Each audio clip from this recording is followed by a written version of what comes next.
Para não passar em branco, Brasil perde 15% de florestas naturais em quase 40 anos, diz MAP Biomas. MASP inaugura novas exposições sobre artes indígenas.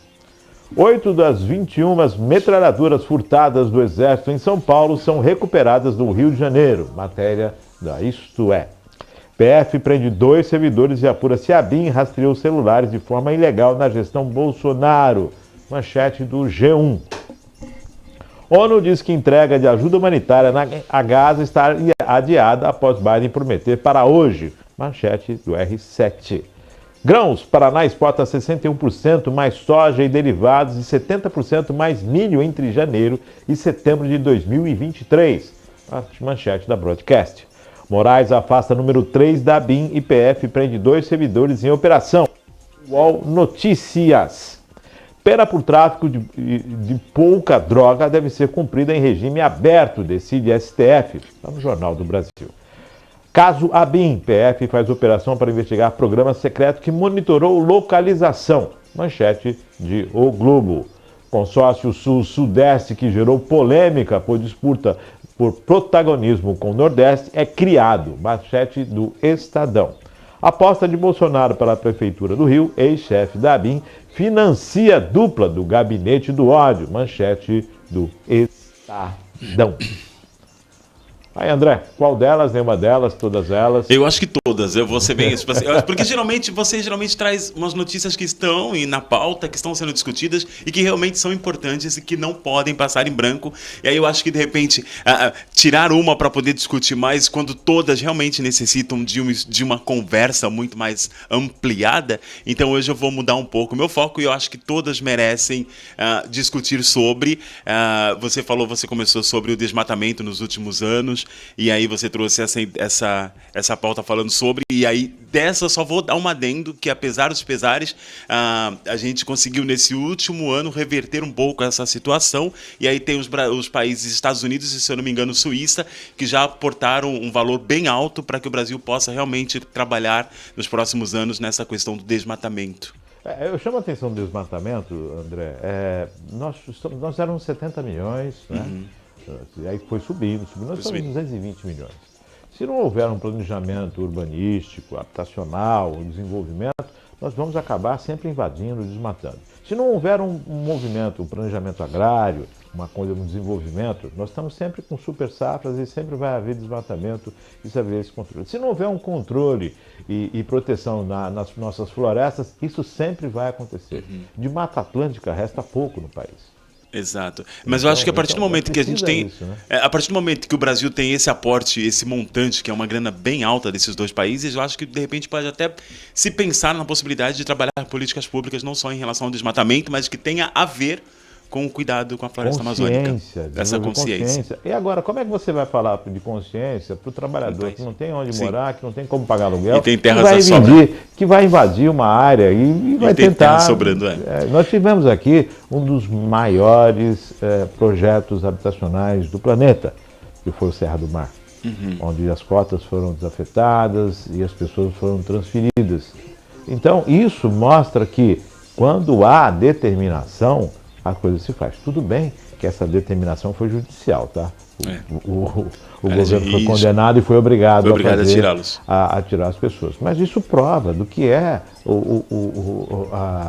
a ocupação desordenada, né? Planejamento Como é que nós queremos o Brasil daqui a 50 anos? E bom seria se essa demanda pudesse ser superada e atendida sem precisar de uma intervenção do Ministério Público, né, Márcio?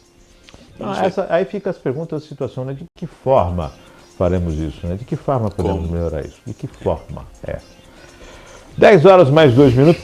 Temos aqui as que falam sobre Israel, também essa questão da ABIN, e a do STF também está na matéria nossa aqui. Vamos falar a respeito do STF, né? E aí chama muita atenção sempre que nós falamos sobre o que é essa reforma agrária, o que é o STF, o que é a questão do envolvimento dos poderes, um no outro, atravessando cada um no seu quadrado, e os escândalos que acontecem, né? O STF sendo protagonista de muita coisa.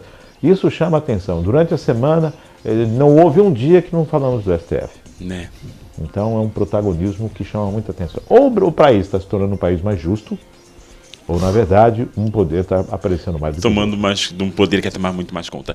Outra coisa que eu acho que também é interessante que você trouxe em relação à interação dos países do Sudeste, dos estados do Sudeste.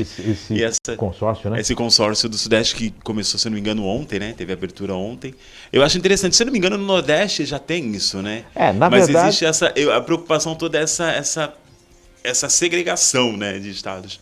Na verdade, o de regiões, na verdade, observando aí, há um viés político muito forte nisso, porque o Sudeste tem uma posição política diferenciada. Sim.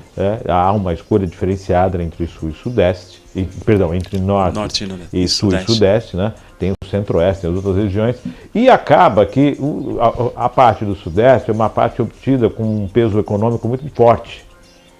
E isso faz um peso econômico e peso político. Os maiores colégios eleitorais estão no Sudeste.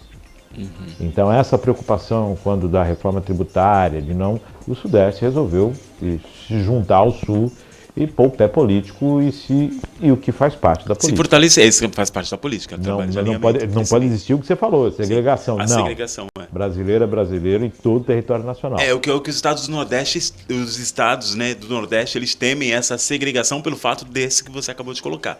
Eles estarem em outro lugar, tanto quanto político e em relação ao colegiado daquele lugar. Claro, se houver um peso, uma tendência política, o Sul, o Sudeste tem peso tem muito mais poder. Nisso, e aí a gente chama atenção. Não é para extirpar ninguém, não é para tirar ninguém, mas tecnicamente é uma união frente a uma composição política e com certeza mirando as eleições do ano que vem e mirando as próximas eleições da presidência. Principalmente. Isso aí é tolo quem achar que isso não deságua também nesses caminhos. Né? 10h05, vamos para as manchetes do... Ah, sim, tem uma foto interessantíssima. Interessante, né? Na verdade, mostra aí essa foto, um acidente aconteceu há 2 dias atrás e mostra o pessoal, né? Todos pendurados pelo cinto de segurança, que a base onde eles estavam trabalhando despencou. O André também sabe a respeito disso. Vamos colocar para o pessoal ver aí.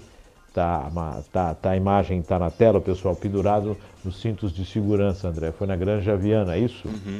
Foi perto da Granja Viana, entre a Chácara Santo Antônio, em São Paulo, Zona Sul. E aí houve uma vítima, né? Houve uma vítima que ele estava usando, mas a base acabou sendo arrastado pela base. E aí, infelizmente, um veio a falecer. E a imagem traz muito essa questão da segurança, né? Das pessoas ali seguras pelo cinto de segurança. Então, para você que trabalha em altura, para você que trabalha em qualquer lugar, equipamento de segurança. Para quem trabalha em altura, equipamento de segurança dobrado. Eu acho que é bem importante trazer essa situação, porque a gente percebe o quão importante é. Ainda bem que era uma empresa séria, com profissionais competentes e que realmente davam importância aos equipamentos de segurança. A morte de um desses operários realmente não foi pela falta do equipamento, mas sim porque a estrutura veio abaixo com ele. Então a gente percebe que se a gente for andar por aí, várias construções, muitas pessoas não ligam para esse item tão importante, para esses itens tão importantes, né? Então tem que tomar muito cuidado. Segurança, bom senso, nada de fazer as coisas no afogadilho, sempre com entendimento, né? Vamos para as matérias? Vamos para as matérias de hoje.